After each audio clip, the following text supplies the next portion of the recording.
સુરતના અડાજણ ખાતે સુરત મનપા, ગુજરાત પ્રવાસન વિભાગ અને જિલ્લા કલેક્ટરાલય દ્વારા આંતરરાષ્ટ્રીય પતંગ મહોત્સવ યોજાયો હતો, જેમાં દેશ વિદેશના પતંગબાજોએ ભાગ લીધો હતો. સુરત મહાનગરપાલિકા, ગુજરાત પ્રવાસન વિભાગ અને જિલ્લા કલેક્ટર કચેરી દ્વારા આંતરરાષ્ટ્રીય પતંગોત્સવનું આયોજન કરાયું હતું. સુરત મનપા અને ગુજરાત પ્રવાસન વિભાગ તથા જિલ્લા કલેક્ટરાલય દ્વારા યોજાયેલા પતંગોત્સવમાં સુરતીઓ પણ ઉમટ્યા હતા.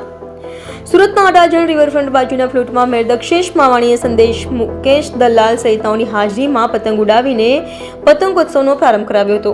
આ પતંગોત્સવમાં ભારતના વિવિધ રાજ્યો અને શહેરોના પતંગબાજો સાથે વિવિધ દેશોના ઇન્ટરનેશનલ પતંગબાજો વિવિધ રંગ અને આકારના પતંગ સાથે આવ્યા હતા અને પતંગોત્સવમાં પતંગ ચગાવી સુરતના આકાશને રંગબેરંગી પતંગોથી ભરી દીધો હતો. Kite festival 2025 Gujarat tourism corporation અને સુરત મહાનગરપાલિકા દ્વારા સંયુક્ત રીતે ઉજવવામાં આવી રહ્યો છે. સમગ્ર વિશ્વમાંથી અને દેશમાંથી પતંગબાજો ગુજરાતમાં આવ્યા છે, તો ગુજરાતના વિવિધ ભાગોમાં જઈ રહ્યા છે.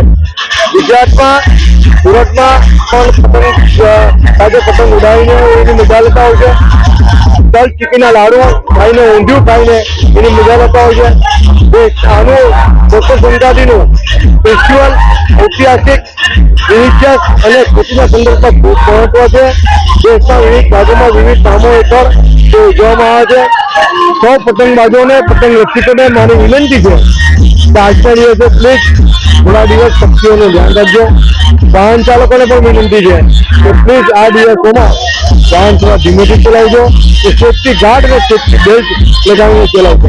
ફરીથી એક વખત મકર સંક્રાંતિ નિમિત્તે સૌ સુરતવાસીઓને ખૂબ ખૂબ શુભેચ્છા. લગભગ 14 જેટલા દેશોમાંથી 65 જેટલા પતંગબાજો અહીંયા આવ્યા. નિકેશ કુમાર લોકન છે. હું સુરત ગુજરાતથી બોલી રહ્યો છું. લાસ્ટ 10 વર્ષથી અમે પતંગ ઉડાવી રહ્યા છે અને દર ફેરી અલગ અલગ થીમ પર ઉડાવી રહ્યા છે. આજે કઈ થીમ ઉપર પતંગ બનાવે? આ ફેરી અમે HMVG વાયરસ પર ઉડાવી રહ્યા છે પતંગ, જેથી લોકોને જાણ થાય કે કઈ રીતે સાવચેત રહેવું અને બચીને રહેવું. કેટલા સમયમાં આ પતંગ બની ચૂકેલી? આ પતંગ 3 થી 4 અઠવાડિયામાં બનાવીને તૈયાર શું મટીરિયલ વાપરેલું? રીપસ્ટોપ મટીરિયલ વાપર્યું છે અને નાયલોન દોરીથી પતંગ બનાવે છે. સુરતીઓને શું સંદેશ આપશો? સુરતીઓને એ જ સંદેશ આપશું કે ઉત્તરાયણમાં ધ્યાન રાખજો, પણ છતાં પોતાને વાગે નહીં અને એવું કંઈ થાય નહીં, એનું સાવચેત પતંગ એ કરજો.